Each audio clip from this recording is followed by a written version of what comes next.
If you haven't watched the previous parts, go watch them right now. The links are pinned in the comments and in the description. In the previous episode of this manhwa, Haona kept ringing his phone, demanding to know what Han Fong was up to and whether he would actually deliver the materials as promised. He just turned his back on her. The communications just kept coming in, but Han Fong didn't care about it. A nicely prepared dinner was set before him. He was in complete ecstasy and thrilled by the flavor when he took a bite. He was convinced, and the weather was too perfect for such a pleasant and warm supper. As he ate his hot dinner, according to Han Fong, he was able to verify two things as a result of the many experiments conducted in the last several days.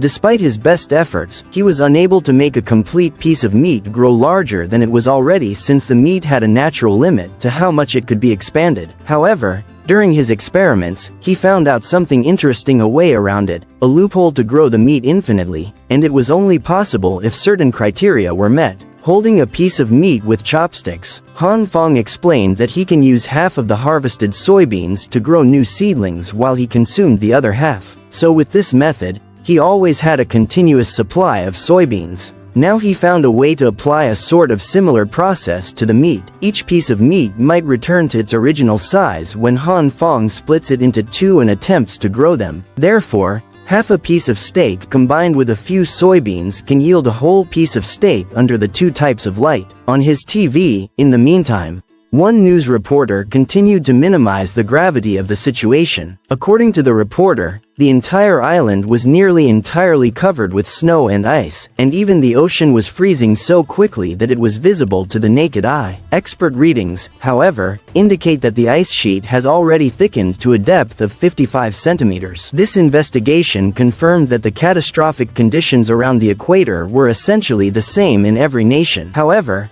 Han Fong was in his cozy flat, still dressed in his regular clothing, holding a glass. If you liked this episode, then don't forget to drop a like and subscribe. The next episode of this manhwa will be released once this part reaches 1,000 views or 5 comments requesting the next part. Glass of red wine and sipping it, knowing full well that the situation was much worse in reality than the media was portraying. Just then a shockwave that felt like a massive earthquake suddenly surprised him.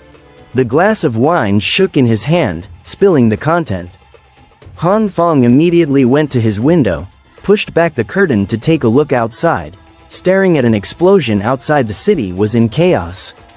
It was the 7th explosion in the past few days. Han Fong was curious as to what was happening out there with his apartment fortified like a turtle shell. Then, as the MC looked up at the sky from his window, he was startled by a loud vibrating sound. He noticed a number of military helicopters in the sky. In addition to being shocked, Han Fong was somewhat enthralled. Damn, so many helicopters.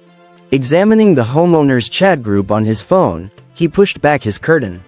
Han Fong knew that the situation outside would undoubtedly cause a huge commotion among the residents and indeed in the underground parking lot. It was, as he thought, the homeowners were desperately trading for necessary goods and food supplies, and this led to many of them taking this opportunity to take advantage of others, which had also inevitably led to several conflicts. Even the ones who had donated their supplies earlier were facing the same problem at this moment. Glass Man and a couple others from the Interim Owners Committee appeared. He told everyone present that any resident facing difficulties should go down to their station in the underground parking lot to receive necessary resources for free. At this time, Han Fong had also made his way back to the basement underground parking lot, and due to his comfortable life in his apartment, he was still not used to the weather outside. So even though he was wearing heavy clothes, Han Fong continued to shiver in the cold and also sneezes heavily. From time to time, it was way too cold for him. Han Fong thought that if it weren't for information gathering, then he wouldn't have come back to the basement car park. As he walked further, he saw several homeowners waiting impatiently in a queue for supplies. Han Fong was surprised to see that the Interim Owners Committee was distributing food supplies to the residents. After all, in his previous life, this didn't happen and there was a rebellion in the neighborhood, and if his memory serves him right, then it was indeed due to the committee, but this time around they were giving away resources instead of scamming people.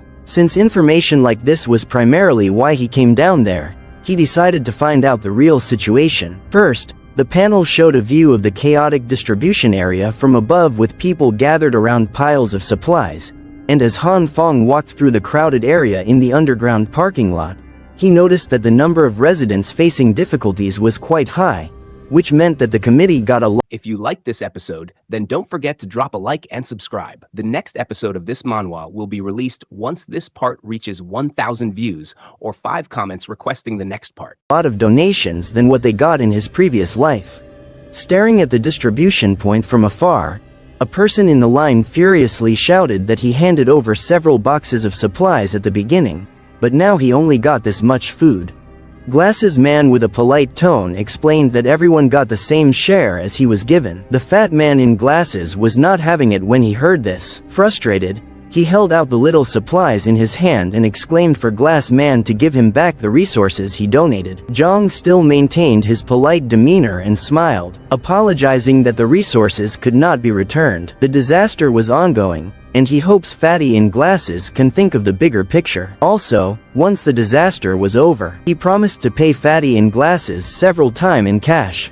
This frustrated Fatty in Glasses even more, who replied that no one knows how long the snowstorm will last. But at this point, the crowd reacted to the actions of Fatty Man in Glasses, telling him to stop causing a ruckus. Their big brother Zhang already said he would compensate him when everything returns to normal, so why was he still batching? He should stop being shameless for crying out loud. They even believe Fatty in Glasses never actually donated and just wants to get more resources. The crowd grew more agitated and someone even yelled for Fatty in Glasses to take his share and leave. Since everyone in the queue was waiting for their turn, another voice told him not to embarrass himself because supplies given out wouldn't be returned. The committee was already having a hard time, so why was he being such a pain in the behind? He should get lost. Han Fong looked at the scene, smirking a little. As things stood, he was certain that the committee would not return the goods to anyone. They truly don't feel ashamed after all the people who raise their moral standards and disparage those who gave more. Just then, someone spoke up beside Han Fong, unknowingly agreeing with his thoughts. The crowd was really shameless, he said, surprising Han Fong. This person was none other than Li with a tired expression. Raised his hand and greeted Han Fong. He looked like he hadn't eaten in days. He responded with a smile, remarking how it had been a long time since they had last seen each other. How has he been? Not too bad. Not too bad at all, Li said. With a forced smile, he made mention that he was still surviving, but as he began to shake profusely, Li blames his trembling figure from being flustered and powerless. Han Fong then asked him if his current situation was what he referred to as not bad. Li explained that he had been surviving on water and minimal food for the past few days, so it's been a bit difficult if he was being honest. His stomach began to churn loudly at that same moment. Astonished, Han Fong questioned whether Li had actually run out of food. Yes, he said. He explained to Han Fong that he had previously considered aiding the less fortunate neighbors and had thus contributed the majority of his supplies to the committee. However, his food supplies at home ran out before the snowstorm stopped, and the committee provided him with very little food. Li continued that if he had known, he would have kept more resources for himself now. Even if he made a scene to ask for his supplies back, everyone present would start making a fuss about it. Han Fong listened to him curiously, then with a sly grin, he called out to him. Han Fong put his right arm around Li and asked if he could help him with something. Li, with a curious look, nodded, wondering what it was. What favor was his brother asking? Han Fong then explained that if his brother Li does what he's about to ask of him in return, he would give him 4 packs of instant noodles. This shocked Li Zi greatly, especially after listening to Hai's request. He questioned if Han Fong was really telling the truth. Han Fong nodded. Of course, he said.